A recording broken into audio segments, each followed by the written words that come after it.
Before we begin today, we want to give a huge shout out to our patrons, Sarah, Mackenzie, and Desiree, who upgraded their pledges. If you want access to special content like our exclusive patron Discord community, head on over to patreon.com/pod and prejudice. And in case you missed it, we are doing our first ever live show at Caveat NYC on November 18th at 4 p.m. Eastern Time. Early bird tickets are $18 and patrons get a 15% discount. And for those of you not in New York, don't worry, the show is going to be live streamed for $10 and you can watch the video on demand for a whole week following the event. Tickets are all available at the link in the show notes and we cannot wait to see you all there. And now enjoy this week's episode covering the first half of the 2020 Emma starring Anya Taylor-Joy with our guest Charlotte, aka Chateau Barefoot. This is Becca. This is Molly. We are here to talk about Jane Austen. We are here specifically to talk about Emma! 2020. Emma with a period. Yes. Does that have a period? The full title is Emma.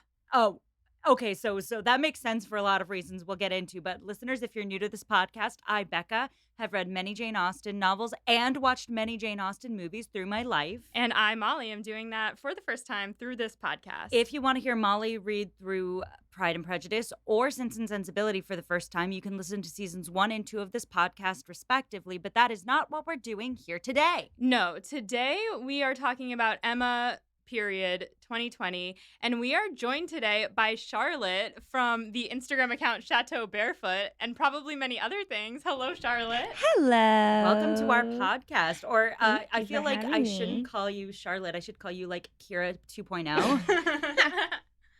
Well, a lot of people don't actually know what my name is. A lot of people think that my name is Chateau, which is not a typical human name, but you'd be surprised. I mean, it could be, but here we are instead with your completely human name instead. So why don't you tell our listeners what you do and what connects you to the Jane Austen community in particular? So that's a great question. My Jane Austen journey is kind of a fever dream. I started on TikTok doing just totally unrelated content, as everybody does, just like posting silly TikToks. And then I have always had a passion for period dramas. It's like Keira Knightley is my fairy godmother. So I ended up thrifting a shirt that looked very much Regency inspired. I posted a TikTok about it, and then I immediately started getting comments about how I was starting to resemble Keira Knightley with the shirt. And so I leaned into it because it was the most engagement I'd ever gotten, and I started making little parody skits about period dramas.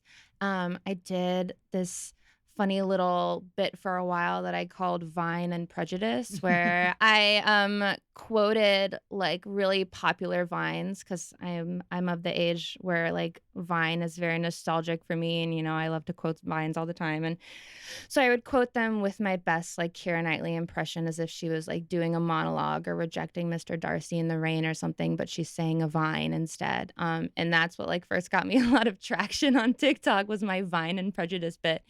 And then I started doing more like tropes and like making fun of period drama tropes and doing little like dramatic skits of like how women cry in period dramas. And that's like what kind of made me a big period drama TikToker. And then I started posting on Reels, and now I do all sorts of stuff. I haven't done TikTok as much lately because I'm kind of all over the place. I just moved here, so I haven't had like a good big white wall to film like I did in my Boston apartment. But now I do a lot of like modeling stuff, but it's all very like adjacent to like Regency historical inspired. Like I just modeled for some vintage clothing store, and she specializes in like Edwardian pieces. So it's all very related to like my start as like a period drama TikToker. It's turned into something really cool.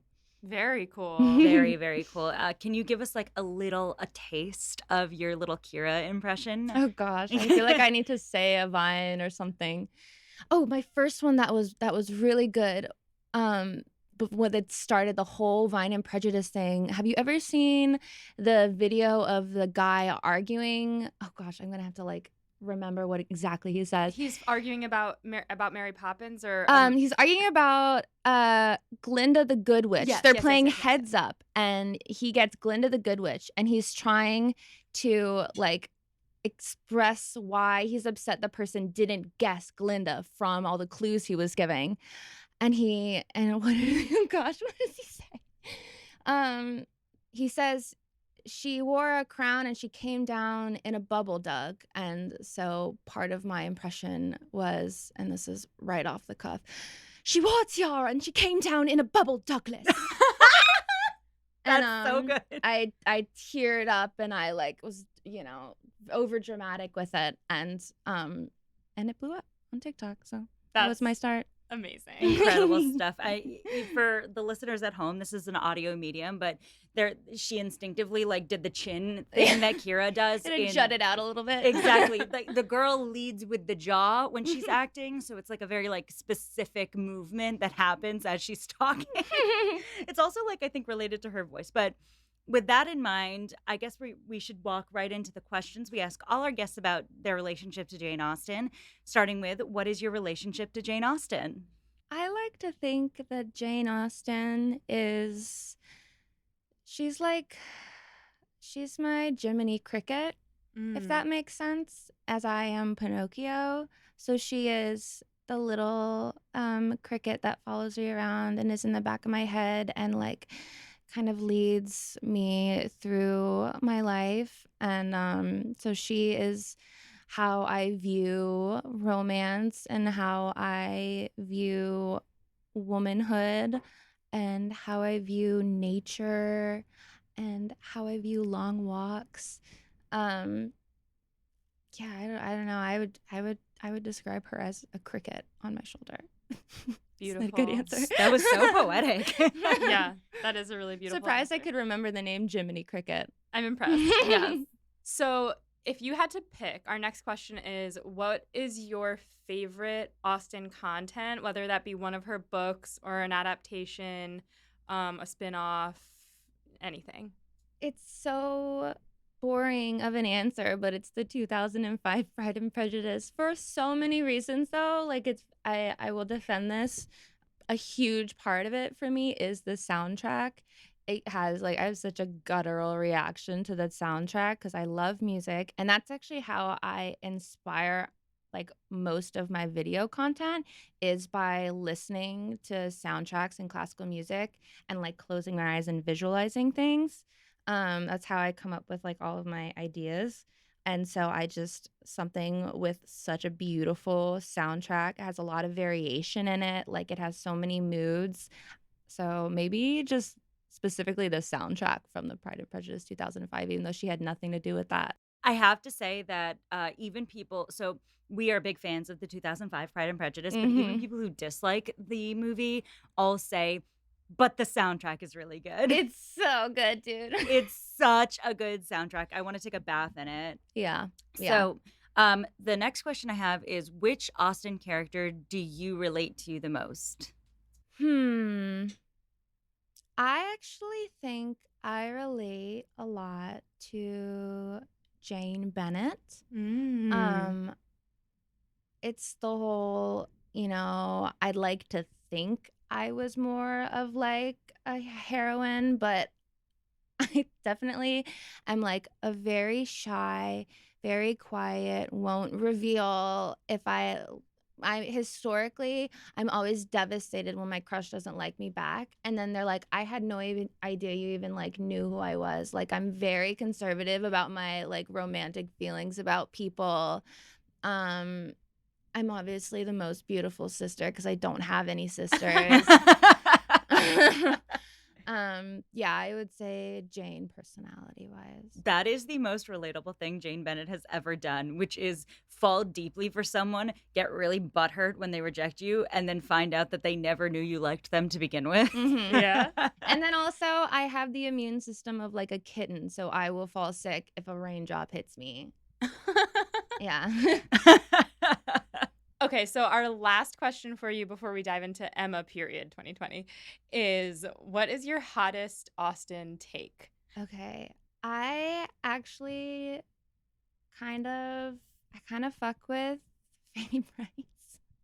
Ooh, okay. This is a take for Molly hasn't read Mansfield Park yet, Oh, no. but you are absolutely okay to have that take on this podcast because she Yeah. doesn't know like anything. Mansfield Park, and I'm so interested to see what your take ends up being on it. But like, I really enjoyed it. Yeah, I really like it. I think it's like relatively. I don't know if realistic is the right word, but everybody is so flawed that it's like enjoyable. But also, like, you kind of root for her still, even though she sucks. It's like I thoroughly enjoy, and I don't want to give any spoilers, so that's the most I'm gonna say on it. I'm very excited for us to cover Mansfield Park for a lot of reasons that I will not disclose here, but I agree that it is an underrated piece of Austen's work. It's So polarizing. A lot of people hate it, and I don't. yeah, I think there's a lot to unpack in Mansfield Park. So I'm no spoilers, Molly, but we'll get there, and then we will have you back on maybe to It's a good discuss one. Yeah, Mansfield. I can't wait. Okay, so with that in mind, I think it's time to dive into Emma period 2020, starring Anya Taylor-Joy and Johnny Flynn of Lovesick fame. Have you seen the show Lovesick? I haven't, but I like heard his music, and so that's what I knew him as. I know he's like, I knew him from this like little silly rom-com TV show, and I forced Molly to watch an episode of it immediately after we watched Emma 2020, and I was like, you have to understand how surprised I was to see him as Knightley. Yeah, he definitely appears uncomfortable in his knightliness a lot of the movie, but I loved him. Yes. So, fun facts about this movie. It came out in 2020, and apparently Phoebe Waller-Bridge's sister did the soundtrack to this movie. I The know. soundtrack of this movie is so good. Chef's kiss. Beautiful, beautiful. It received mostly positive reviews. It was a little polarizing with critics because it is different in quote vibes from other Jane Austen adaptations, but many praised specifically Joy's performance as Emma and the boldness of the direction that the movie was taken in. So I guess to start off, we'll each go around and say what we thought of the movie. Okay. This is my favorite Austen content I've consumed so far. Oh my God, really? It is so good. That, I mean, okay, we'll get into it, but that is such an interesting take given the fact that we watched this movie together for the first time and you were like, it's good. But after watching it I watched it a second time. Yeah. Yesterday and today, this morning. Well, so here's the thing. Watching this movie, like you were watching it with me, I was processing and some things happened that I was like, what? But then other things happened that I was like, wait a minute, this is so much better than what the book even did. Like, well, first of all, it was very book accurate, which we'll talk about. Like, it was book accurate except in the ways that it could improve upon the book, which were namely Emma and Harriet's friendship, which we'll talk about. Like, they made that so much more genuine and pure. And then just, like, it's a good standalone movie. Like, I feel like other Austen films, you sometimes have to know, like, Austen and know what's going on. Mel can't watch them. My girlfriend, I mean, she can watch them, but she gets confused. And I think she's going to love this one because I think you watch it and it's beautiful to look at. The music is so fun. Everyone's so hot. Everyone is so hot You in get this movie. full ass in the first 10 minutes. Which is rare for Austen. Which was a wonderful surprise from Mr. Johnny Flynn. I like the first 10 minutes. So is that your whole take? You liked the first 10 minutes? Oh, or? no, I love the whole thing. Yeah. I totally agree. It's like, I did not think anything could really top the 2005 movie interpretation, like visually and like aesthetically. But it's so different visually and aesthetically that it like carves its own special massive place in my heart. I totally agree. And it like, I think it's so perfectly well done the way that like the whole movie envelops her character, and I adore it. And I think the casting was impeccable. The casting was so good. You know what was cool about the casting of the movie is that some of the people in the movie I would not have pegged for the roles they were in, particularly Johnny Flynn. But my God, it all came together so well. It takes like a very specific director's eye to pick up on someone and say, no, that's going to bring something new to the character. All this to say, I quite liked this movie. I thought it was excellent. I don't know if I would say it was my favorite adaptation of Emma, but I might say it is my favorite movie version. Like it is I think a better movie than any other adaptation of Emma. Yeah. Because I think it was more than most Austen content I see, really its own property. And I think like it has that in common with the 2005 Pride and Prejudice in some ways. It really is its own take. And I think to make a Jane Austen film that's going to happen in 2 hours, you actually need to do something sort of fresh with it. And I think it is a very book accurate adaptation, sort of, if you look at the plot points.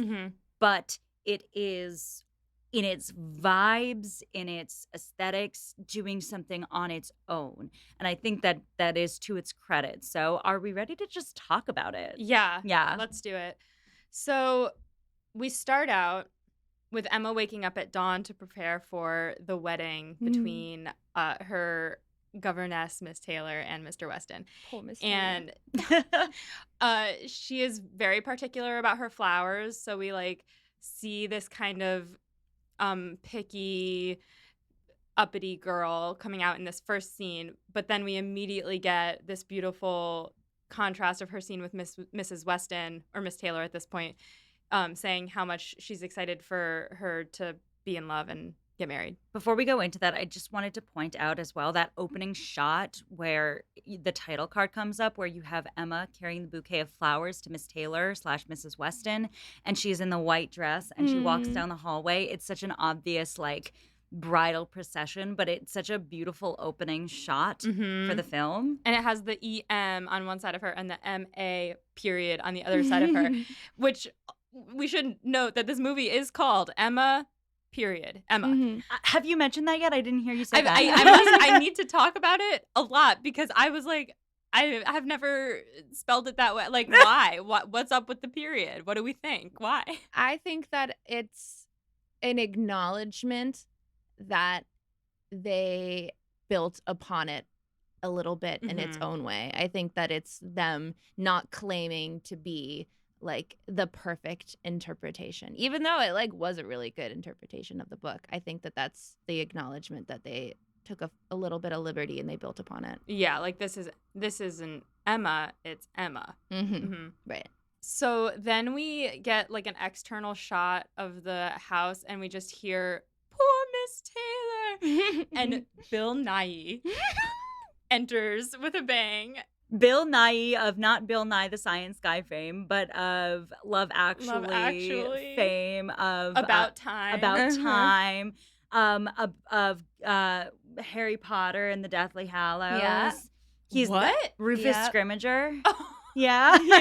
Yeah. Charlotte I forgot. Doesn't he looks like he belongs in that world. Yeah, he does. It's perfect casting as he's the unsung hero. Oh my, he's so good. He's so good. I want to point out that Molly screeched when he walked onto the screen. I did. I think part of what makes this movie one of my favorite Austen adaptations that we've seen is the number of times that I just screamed. It was like, oh, something amazing is happening. Delightful. So then we get Emma and Mr. Woodhouse in their carriage, and we get this look of like blue florals. And this movie is so bright and colorful, which I will just continue to talk about how much I love that throughout. We get to the church, and Emma walks down the aisle, like greeting everyone by name, so we know who everyone is. Do you want to talk about the graves in the church floor, Becca? Oh my God. So yeah, hello. I used to work in a church in Philadelphia, and it was an old-timey church. I used to give tours there. I'm super Jewish, so I was just there doing historical stuff. And fun fact about these like Anglican churches, back in the day, they used to bury people in the floor of the church if they were big parishioners. And I noticed that in the scene where we went to Mr. Elton's parish, you see there are graves in the like center aisle of the church. And I was like, is this filmed in a real church, or did they just come up with that like historically accurate little detail? I don't know. It was like a very specific like 19th century England detail that I thought was like incredibly on point.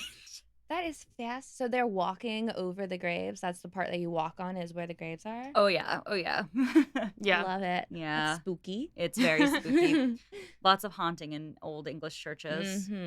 So then we get everyone sitting in the pews, like quiet, waiting for the wedding to start, and Miss Bates goes like, Emma, Miss Woodhouse, like across the aisle, and starts talking about how joyful the day is, and Emma is like cringing so hard. And she says to her dad that she hopes Frank is going to show up for the wedding. He's like, what makes you think that? And so we're already getting the introduction of Frank Churchill, which I appreciate in this movie, that not to compare it to the 1996 because they're very different, but I feel like we didn't get a lot of Frank before Frank. I mean, also, not to bring this up again, but it haunts me. The Ewan McGregor wig in the 1996 is just not present here, which makes this already such a better movie. Oh, and I know we haven't met Frank Churchill yet, but I figured out what I know him from. It's not from Harry Potter, which he is in, but that actor is in The Last Letter to Your Lover, or From Your Lover. Have you guys seen Is that the movie you told me to see? With Shailene Woodley? Yeah. Mm-hmm. That checks out. Yeah. Yeah. Great movie. Anyway, so I was like, why does he look so familiar? Yeah. Mr. Elton starts doing the wedding and he just like loves his job. I think this is the moment. Is this the moment where he says, and man's great inner sense? And Mr. Woodhouse turns to Emma and he's like, inner sense? Innocence? Yes. And there's a good book ending because at the end, we'll get there, but he like is much less over the top at the end when he's doing Emma Knightley's wedding. Spoiler alert. So sorry. So then we get our introduction to Mr. Knightley where we get his bare ass. And this is the moment you know it's going to be like a different kind of Jane Austen adaptation because Hell yeah. Oh yeah. That is just like we love a bare ass. Yeah, specifically Johnny Flynn's bare ass because like he's first of all as a Knightley, Knightley is always like so uptight, prim, proper as a character, and this Knightley's no exception. But because they cast Johnny Flynn, who is younger and edgier than most Mr. Knightleys, there is something more raw and sexual about this Knightley. Yeah. Yeah, there is. Yeah. I love him so much. Yeah. Just exasperated all the time. That's his whole general persona. Just constantly flustered and exasperated. The comp we always make on this podcast is that Emma and Knightley are a bit Luke and Lorelai from Gilmore Girls. Yeah. And like sexy grumpy is such a type. And Knightley, like Nick Miller. Yeah, oh my God, he's Nick Miller. Yeah, he's like a put together Nick Miller. It's the grumpiness. It's the grump. And there's like something a little bit ugly about their face, but just like in like such a raw, beautiful way. Yeah, exactly. There's something rugged. Rugged. Johnny Knightley is not the most like classically handsome man. He is handsome. He's got gorgeous blue eyes, but there's something a little bit engaging about certain flaws in his face. He's got like a couple scars. Yeah. It's the same thing with Nick Miller, that it's like they look like they were in a fist fight a while ago. You know, but they won the fist fight. Yeah. And I think there's like Jeremy Northam in the 1996 is a very polished, very sexy Knightley in his own right. Very very engaging and crisp. And Johnny Flynn's Knightley is a little bit dirtier, I guess, in that he like Sorry. Am I wrong? No, you're not wrong. So he's just got this like vibe of like his natural like rock star stuff going on with Johnny Flynn makes him like a little bit more of a rough around the edges Knightley, which works really well in this adaptation, I think. Totally. Yeah. So he gets dressed. He walks through his estate, which is gorgeous, and his servant, whose name is Mrs. Reynolds, in a nice nod to Pride and Prejudice, chides him for not taking a carriage when he has a carriage, and he's like kind of laughing at her and like joking with her, and you get a sense of the lightness that I felt was missing from this movie a lot. Like, on my first watch, I was like, why is he so grumpy all the time? Like, Knightley has to have a little bit of lightness, but you get to see that a little bit in this scene. And there are moments where it comes out later as well. Oh, yeah. So I'm a big fan upon a second watch of his Knightley. Emma sees him coming because he's coming to see her, obviously. And I love this part. she's like, and she goes and practices the piano. Like, I've literally, everyone's done that. Oh my Let God. me position myself to look like I didn't even notice you were on your way. And I'm doing this thing that makes me look beautiful and intellectual and romantic. Yeah, it's such a small moment that I almost missed it. Like, I missed it the first time, and I noticed it the second time. I was like, wait, she's already trying to, like, make herself look good for him. And she keeps peeking. Is he looking at me? Yeah, this adaptation certainly pulls in the immediate interest they have in each other sort of earlier on, not in a like it's obvious way, but in a these two are in love with each other and are just idiots that haven't figured it out yet kind of way. It's a very, her love for him is very almost like childlike, like admiration, and I think he has a very similar affection for her. Whereas like they don't know that they're like in love with each other, but like they just feel compelled to like, oh my gosh, she's coming. Oh yeah. Kind of thing. But they're not so aware of it that they know why they're doing it. It's like it's very real. It's very real. Yeah. Knightley goes to sit with Mr. Woodhouse, and they do this like uppy downy thing where they go to sit down and then Mr. Woodhouse says something and they stand up, and it happens like 3 times, and it's just, this movie's very choreographed, which I always appreciate in a movie. And this is where Knightley discovers that Frank Churchill did not in fact come to the wedding, and he argues with Emma that Frank would have come if he wanted to. And we get our first glimpse at Bartholomew and Charles, the servants, who are Kings. Hilarious. Kings. They don't have a single line, but they just say everything with their faces. And Bartholomew and Charles, their whole job through this movie is to just be accessories to Mr. Woodhouse's hypochondria and just follow him around with different screens to protect him, which is perfect. I would also say this might be a good time to bring this up. This movie does something that I didn't put together before, which is ties Emma's taking care of Mr. Woodhouse to her sympathy for Frank Churchill taking care of his aunt. Mm-hmm. I didn't put that together in exactly the same way before, but she feels trapped in her life a little bit by taking care of her father, and that's very clear through the story. But she projects that onto Frank's taking care of his aunt as well. Yeah, there's a line that she says to Knightley when he's complaining about, I think it's in the scene, where he's saying, like, he would have come if he wanted to, and she's like, you're so independent, you don't know what it's like to be bound by caring for someone or, like, dealing with someone else's tempers, and, like, kind of, like, nods to her father who's sleeping in the corner. Absolutely. Yeah.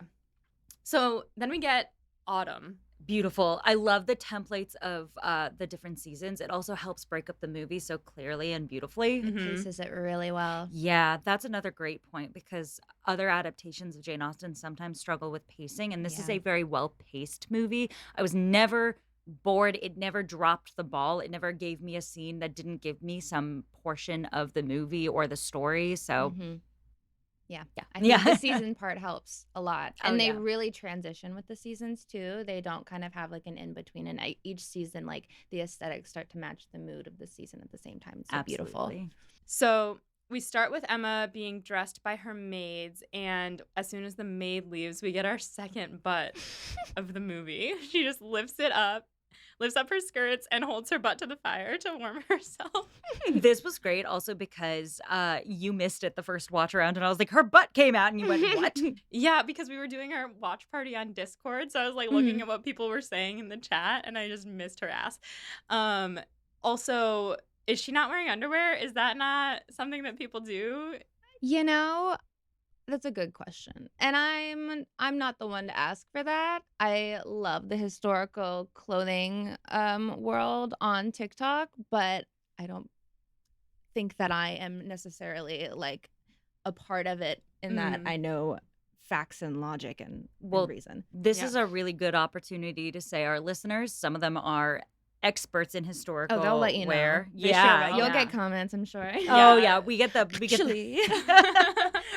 nicest listeners because every time we get something wrong, and it's usually about costuming, they'll be like, we are obsessed with your podcast, but let me just point out the fact that this is not how this was worn, or you got this wrong about the time period dress. So listeners, if you do know what kind of underwear they wore in the Regency era, let us know. Or is Anya just rocking it bare in a way that we get because it's 2020 and not because it's the 19th century? I also want to say that I think that her whipping her ass out like that does something so beautiful for her character, because so much of Emma is her. I mean, a lot of times it comes across as immaturity, but it's her very like childlike personality. Mhm. And she's like, I mean, even within the first like 5 minutes, you immediately get a glimpse of her being like really sad that her governess is leaving her. And she's just like a little girl who's like growing up really fast and is not really, you know, she's not trying too hard to be a lady, but like she's a kid. I totally agree. And I will say I was extremely critical when we covered Emma 1996 of Gwyneth Paltrow's portrayal of Emma. I don't know if you've ever seen that movie. Mm-hmm. So one of the things I said during that podcast is that Gwyneth's Emma comes off a little haughty and mean. Anya's Emma is so much meaner than Gwyneth's Emma. She's such a mean girl, but I love it. First of all, because she takes it really quite far. Mhm. Second of all, because of exactly what you just said, which is that she comes off as such a fucking child. Yeah. She comes off as a mean 13-year-old girl who doesn't know what the fuck she's doing. Yeah. And because she's never had to mature in these certain ways. So her meanness is more connected It to makes sense. exactly to immaturity. And I think that works so much better than how Gwyneth came off, which to me comes off as like a Just haughty Regina George for no reason. Right. exactly, like a haughty adult that like doesn't know her ups from her downs, Mhm. sort of. And the way that it comes off here is it's almost like a maturing, a coming of age, and an understanding that she is a person whose actions have consequences. Whereas with Emma 1996, when it's Emma, you walk in and she already feels like she knows the world a little bit. You know what it is? Mhm. Anya makes Emma more redeemable because she's relatable. And we're like, we all were kind of a bitch when we were a 13-year-old girl, even though she's not 13. We all were kind of like a total mess. We were passive aggressive. We were like the worst when we were Yeah. like, you know, trying to become mature, thinking we already were mature. Whereas like just being a mean girl, it's like hard to picture that just changing Yeah. over time for not a lot of good reason. Like It's the difference between ignorance and snottiness. yeah. Ignorance you can unlearn. Snottiness comes from knowledge that you are better. So I think that's why her Emma translates better for me. Yeah, she also does this thing where every time she does something that she thinks, like she has an unpleasant emotion, like regret or embarrassment, you see it on her face because Anya Taylor-Joy is just a brilliant actor. You see it on her face and then you see her shrug it off. So you see that she knows that she's done something and then she's like, okay, but it's not totally left her eyes. She just is able to sort of shake it off and get back to her prim and proper self. Yeah, and not to pull us too forward in the story, but this comes off really like particularly when she's talking to Miss Bates because Yes. You can see her wanting to stop herself as she's going. She's like, exactly. oh, shit. Yeah, and I think like in every scene up until Box Hill Gate, you see her trying to find ways out of the conversation. Glitching out a little bit. Yeah, glitching out is exactly correct. And in like a way that like little kids don't want to talk to like their great aunts sort of way. Like she's just like, oh God, I'm going to pretend like she's like a teenage girl with her phone. She's like, I'm just going to like be on my phone here and not listen to you. Yeah. Yeah. One more thing, and then we'll get back to it. Yeah. But also having to do with Emma being a little bit more likable in this and her childlike behavior, it comes a lot also from Bill Nighy's portrayal of her father because he's much less fragile than I think I read Mr. Woodhouse in the book. Like I read him as being not just a hypochondriac, but also almost too old. And Bill Nighy is so sprightly for his age.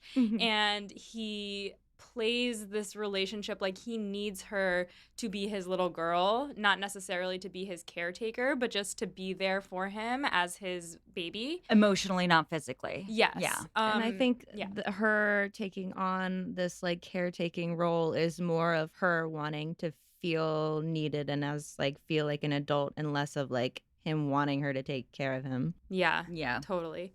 So that all stemmed from Emma's bare ass in the fire. Then we go to her beautiful dining room, which is all pinks and greens. And in our Discord, someone said Hartfield equals Barbie Land, and then the little handshake emoji. I couldn't shake the Barbie comp when we were watching the movie. It's so candy-coated in a 2020s way, which is great. I really like the aesthetic, but it takes it to a more heightened world and pulls it out of that, quote, Austin realist sort of thing. Yes. Which I think is fine. It makes it almost like Bridgerton in its design aesthetics. I wanted to get this out of the way early on because this will probably span into 2 episodes, and I don't want to get too many messages about the costuming or the set being historically inaccurate.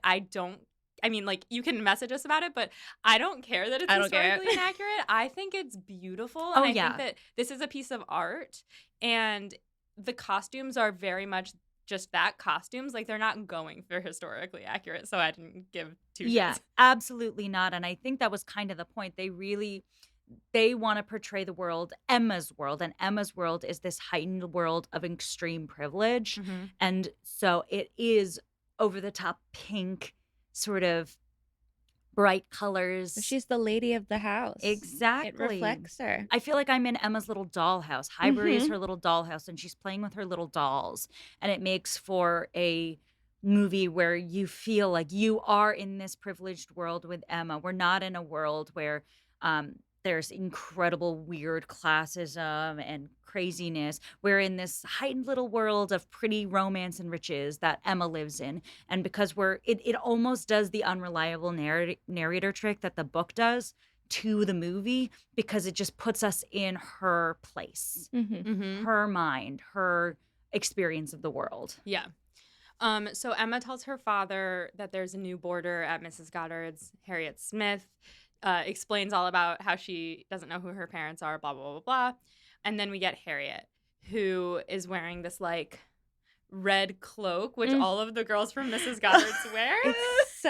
I love them walking in a line like little ducks. They're little ducklings, but also they look like The Handmaid's Tale. They do. They do. I don't think I mean, okay, listen, because of the time this came out, it could not have been like nobody noticed they look like The Handmaid's Tale. I don't know why that was the choice, but I do love it as a motif that these little like duckling girls are just like wandering the film the entire time. In 2 perfect lines. You know what else they look like? Madeline? Yes. Yes. Yeah.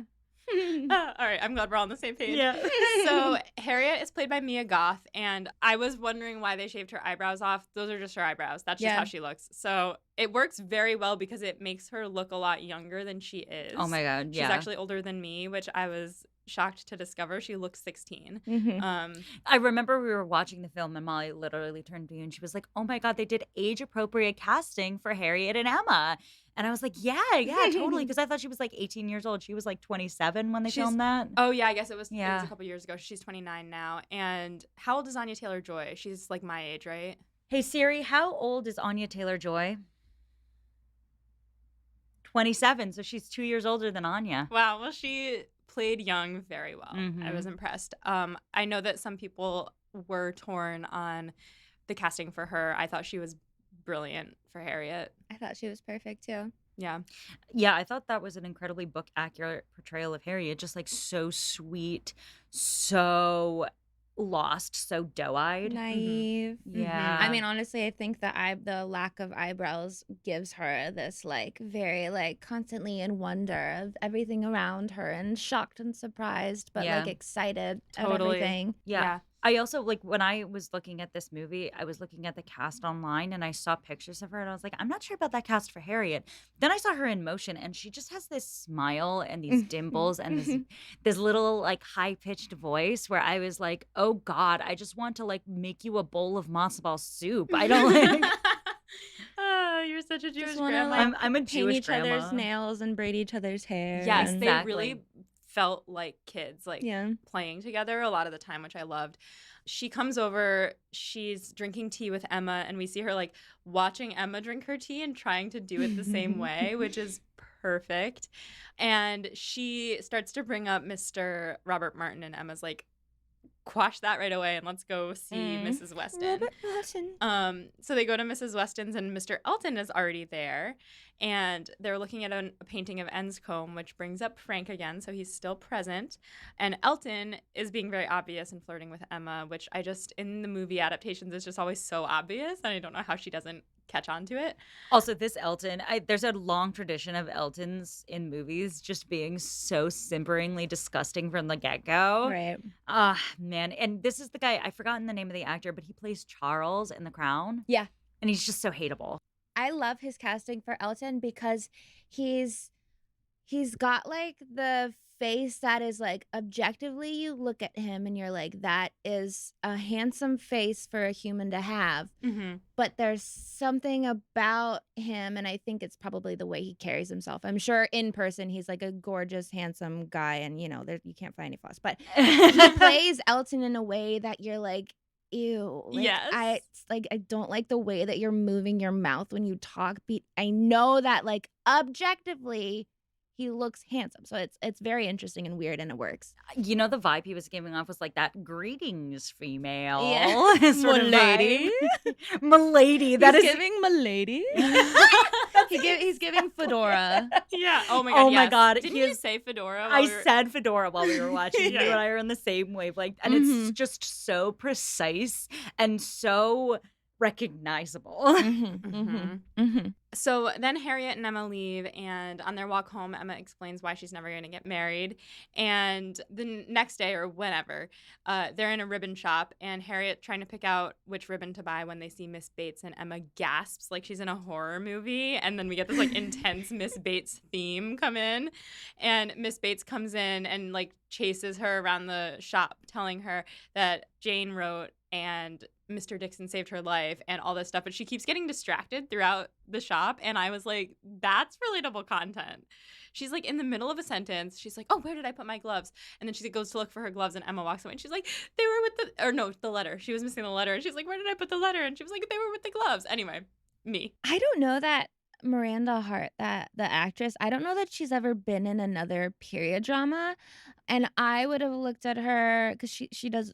Or comedy is her whole thing, and I would not have necessarily have like been able to visualize her in a Jane Austen interpretation, but she freaking nailed it. She was hysterically funny, and Anya's subtle reactions to her make her even funnier. And the two of them together are such an odd couple in their interactions, and it's done so perfectly. She's so triggering in the scene, Emma, because I felt like I was in high school and babbling to a popular girl who was like trying to get out of the conversation. Cause that's the vibe that was coming off here, was like popular girl being like, I'm not talking to this loser right now. And it was so palpable and difficult to take. And it's like she clearly just like admires Emma so much, and she's trying to she's overcompensating so much, and it's so relatable. Yes. And then also at the same time misplacing everything, which is Yes. also so it's beautiful. Yeah. There's this one moment where she's talking about how Mr. Dixon saved Jane's life, and she goes, to think that Jane may have perished. And Emma gets this look on her face where she just like kind of so subtly shrugs like, oh, wouldn't mind. And I screamed. If only. Another moment that I screamed.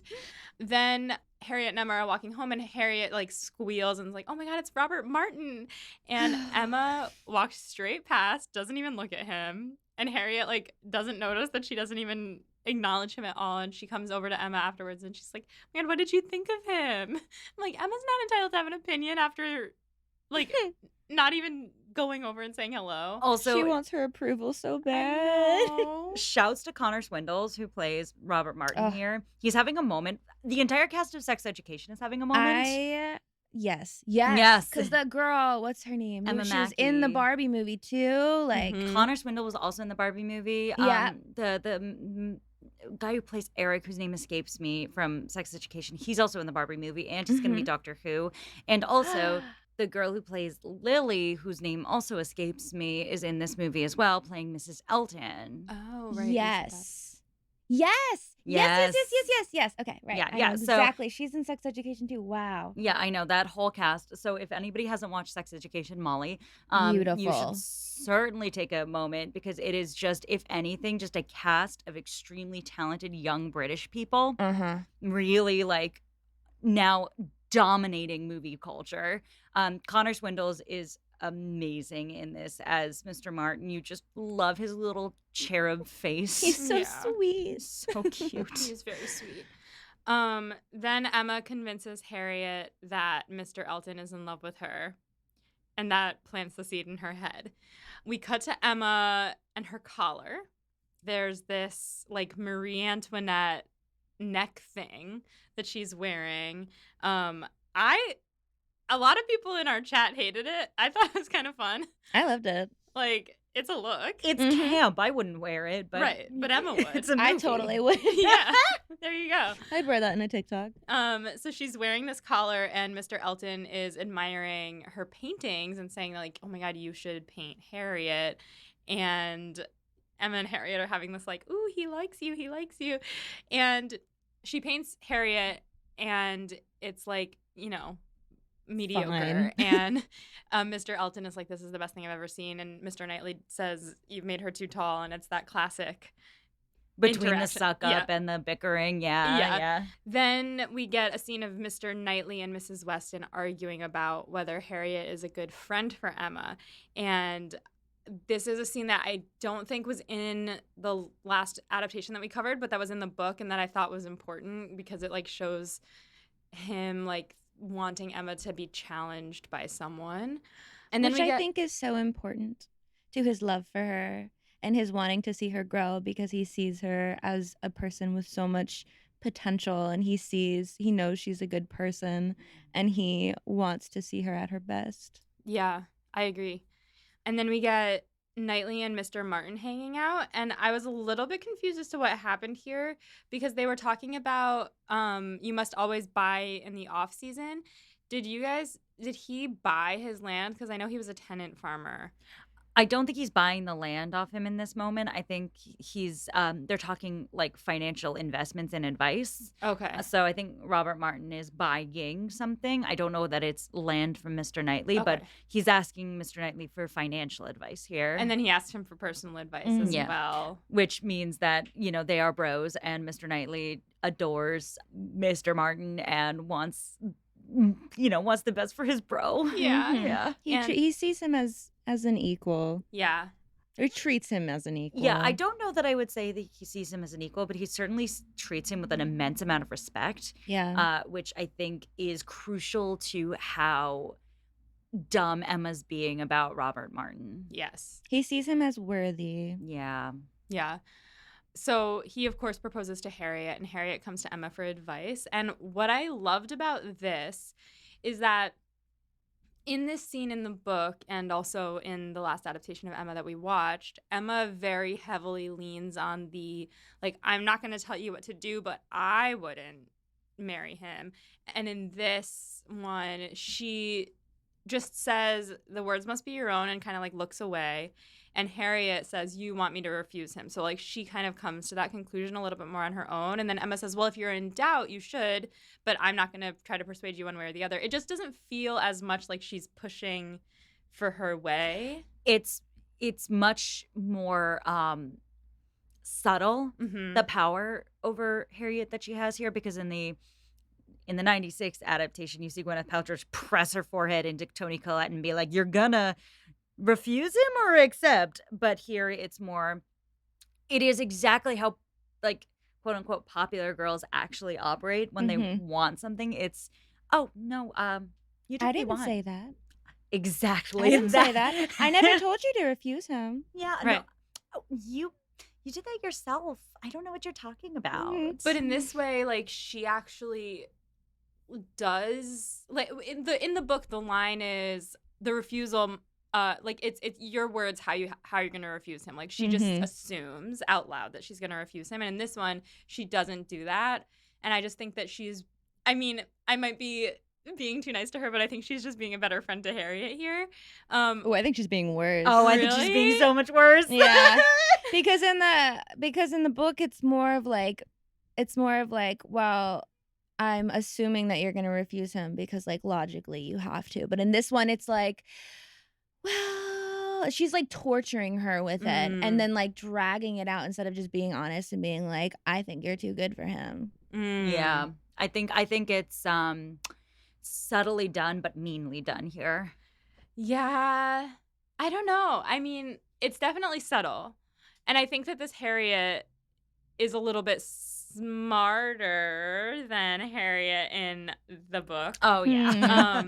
So, I mean, we'll get there in the final part of this movie, but she, like, can see right through what Emma's doing. Eventually. Right now, she's like, I'm almost entirely made up my mind that I should refuse him. Yeah, maybe Anya Taylor-Joy is just hard for me to dislike. I mean, she's great in this, and also, like, it is subjective. Like, it is up for interpretation. I think that that's just how we had both interpreted it. Yeah, fair enough. Yeah. Then Knightley and Emma have a fight about the fact that she convinced Harriet to refuse Robert Martin, and they're, like, shouting over each other, and he says that Harriet's just a pretty face, and Emma's like, well, that's what men want, so, like, until they're in it for our minds, like, she might as well just be pretty. And they walk past Mr. Woodhouse at one point, and he's just surrounded by screens, and neither of them says anything. And it is the most perfect moment. It might be the best moment of the first half of the film. Yeah, it's so funny. It's so good. And then Emma claims that she's done with matchmaking. The only reason she wants Harriet to refuse Robert Martin is because she wants to keep her for herself. Yay. Right? And then we get the final scene of Autumn, which is the reveal of the frame. Becca just had to take off her glasses. Okay. It's a hard watch. It really is. It's very a hard watch. cringy. It's so exactly the type of thing that, like, a man gets for you that you don't want. And it's like the idea that, like, he put so much on to getting this frame. And for our listeners, I can only describe as, like, the Taj Mahal of picture frames. Mr. Elton comes, and it's this whole, like, ordeal with poor Bartholomew and Charles maneuvering this giant frame, and then they open these two doors to reveal the painting, which is a mediocre, like, high school art student's drawing. It doesn't look like it looks like a warm-up for art class. Yeah. Exactly. And for me, that was, like, the most excruciating moment of the film. And when you open it, it's a music box also. Oh my God. So it plays a And little you song. can see he's like frothing at the mouth as he's, like, trying to get this, like, reaction from Emma. And instead it's just Harriet being like, lovely. Yeah, and Emma's like, you certainly spared no expense, like, through her teeth. And that is the end of Autumn, which brings us to winter. So we start with the introduction of John and Isabella, which, thank God, I needed more John and Isabella in my life. What does he say when he gets out of the carriage? He goes, that was incorrigible or something. He said that was unendurable. Unendurable, yes. Unendurable. It was because sometimes John and Isabella are cut from movie adaptations of Emma, which is just devastating. But the moment he stepped out of the carriage and went, that was unendurable, I was like, if this is the only John Knightley I get for the entire film, I am sated. Yeah, he's perfect. They were, like, screaming the whole way. And Isabella is, like, so... she's just her father's daughter, and they just capture that so well here. She's like, husband, pull it together, something like that. Emma is holding the baby, and she looks very uncomfortable as she's holding it. And we get this scene of her and Knightley making up over the baby Emma. Oh, it's so sweet and soft, though. It's They're very sweet. little close together convos. Yeah. Yes. And they have a very intimate moment with the baby, and then the baby farts and everything falls apart. Because people don't fart in the Regency era, so they didn't know what to do. I know. They just both Isabella and Mr. Woodhouse just, like, send for Perry. One of my favorite lines is they say send for Perry, and then John Knightley's like, do not send for Perry, and Isabella goes, send for Perry, and then John goes, as death follows life. Yes. It's very Hugh Laurie in that one, in Sense and Sensibility. Oh, yes. It's that, not wanting to look up from the newspaper the whole time. Mr. Yeah. Palmer, yes. That is one of my favorite Jane Austen performances ever, and it's just, like, for maybe 10 minutes of the film, it's perfect. It's so good. It's and really yeah, good. it's definitely the same vibes. Then everyone leaves, and Emma and Knightley crack up, and we get to see them, like, actually hanging out and get a little bit of their banter. And he gets up to go, and she calls him back, and he steps back and they stand so close together, Yes. but for no reason.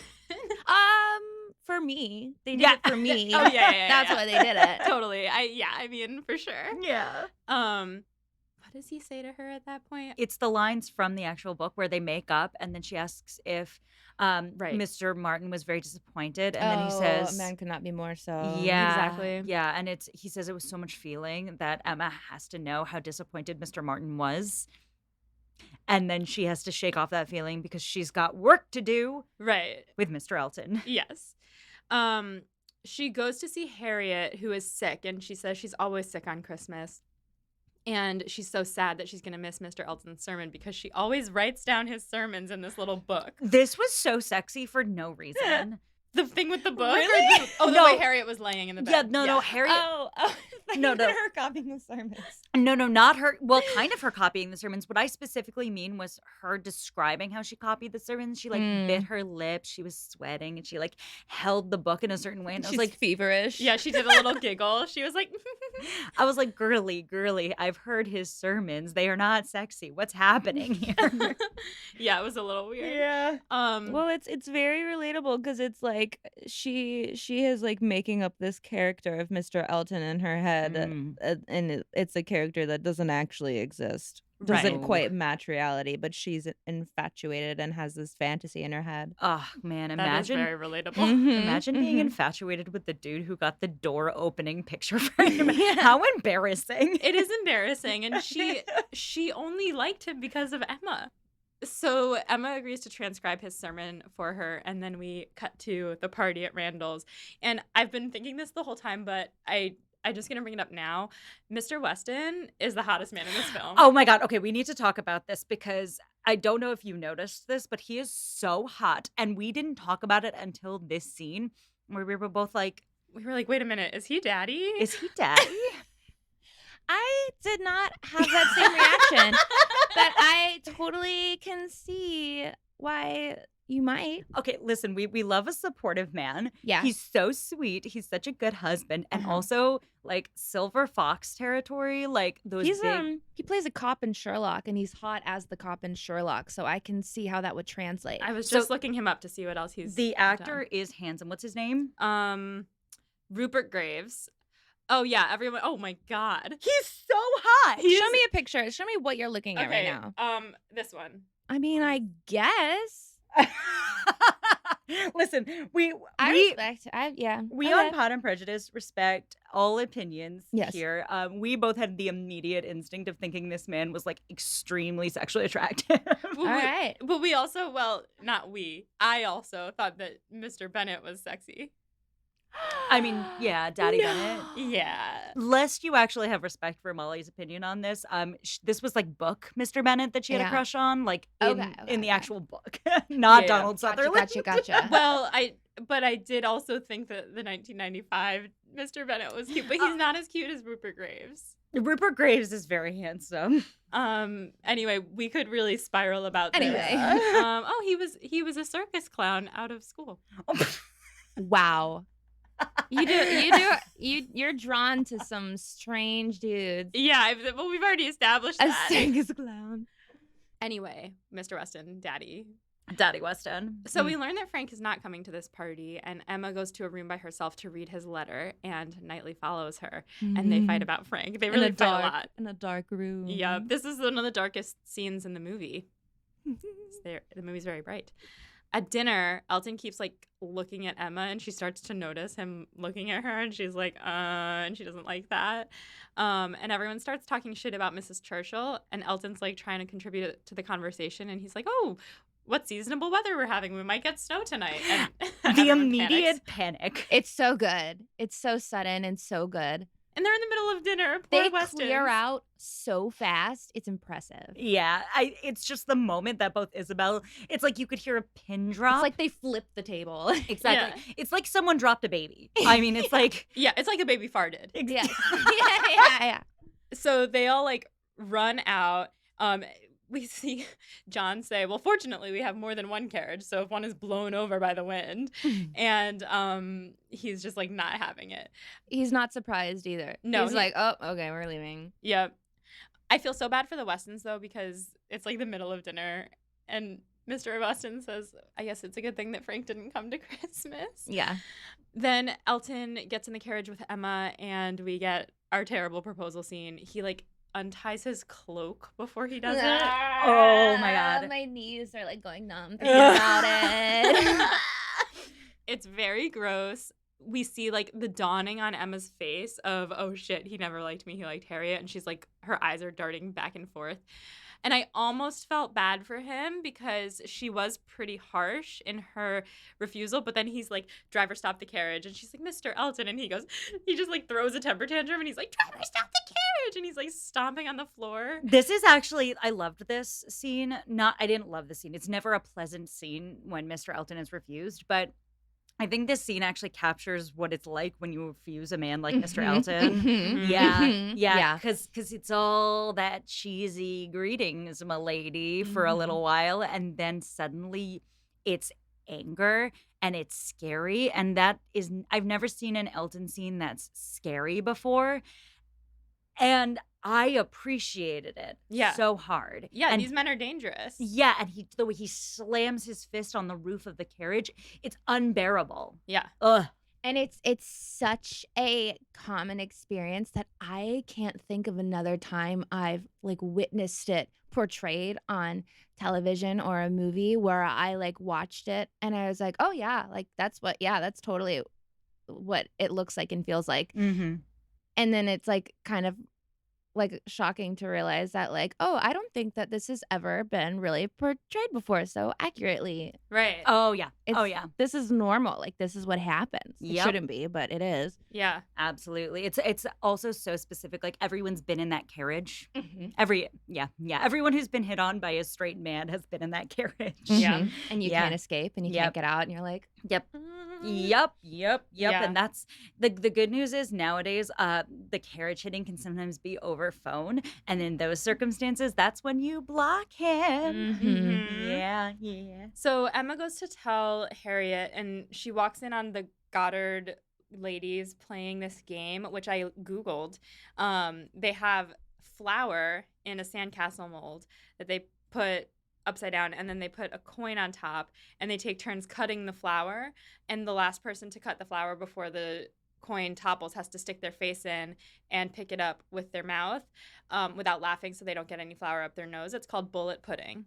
Bullet pudding. Yes. why? There's no Amazing. bullets and there's no pudding. I think it started with a bullet instead of a coin, and they're using a pudding mold. I mean, I guess they didn't have sandcastle molds back then, so it's a pudding mold with the Yeah. flour in it. Huh. So bullet pudding.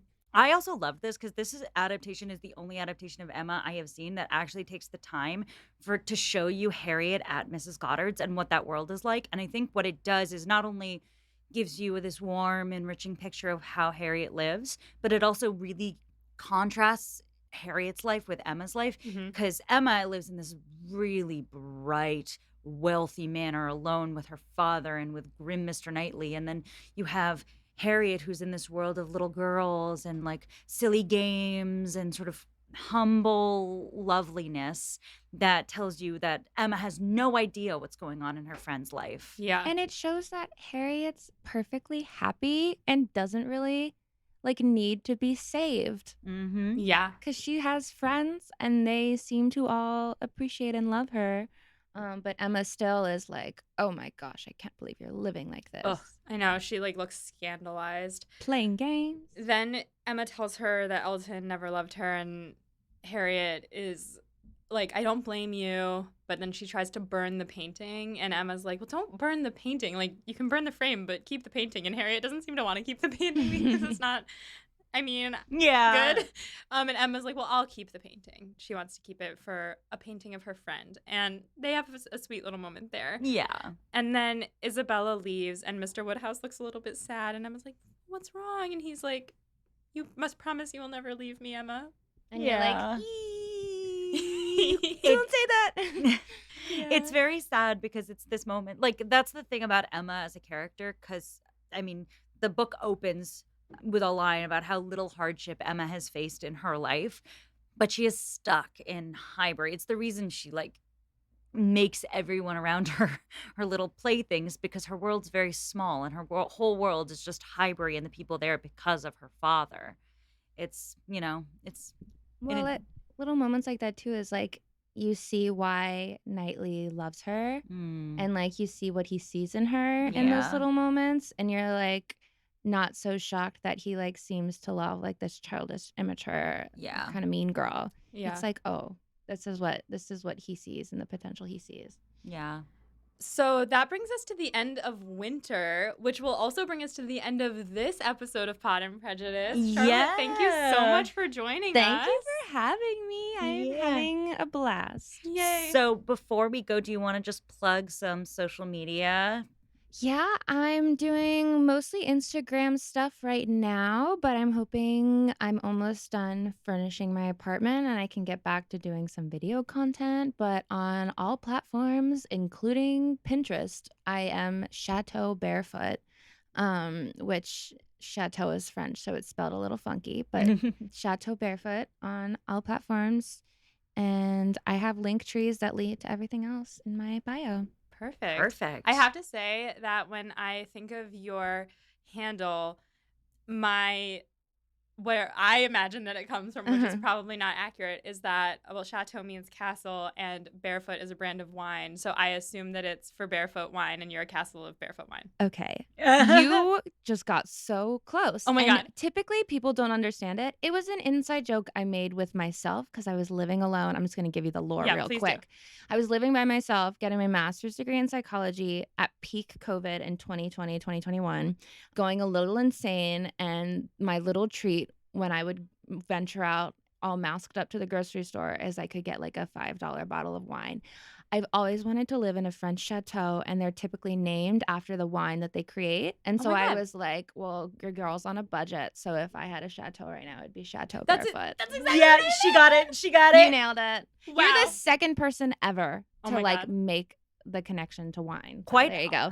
Season 3 is just you nailing every prediction. Honestly, I knew was that brilliant. Frank and Jane, there was something going on there. What else did I guess? Oh, you guessed that Harriet was going to return from London Mary. Oh, yeah, I did. Yeah. I did. Anyway, That's that. And we will be back in 2 weeks with the rest of this movie. And until next time, stay proper.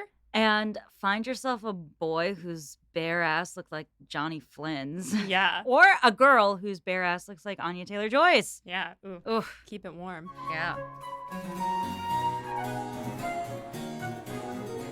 Pod and Prejudice is edited by Molly Burdick and audio produced by Graham Cook. Our show art is designed by Torrance Brown. Our show is transcribed by SpeechDocs Podcast Transcription. For transcripts and to learn more about our team, check out our website at podandprejudice.com. To keep up with the show, you can follow us on Twitter, Instagram, and Facebook at Pod and Prejudice. If you love what you hear, check out our Patreon at patreon.com/podandprejudice to see how you can support us, or just drop us a rating and a review wherever you listen to podcasts. Thanks for listening.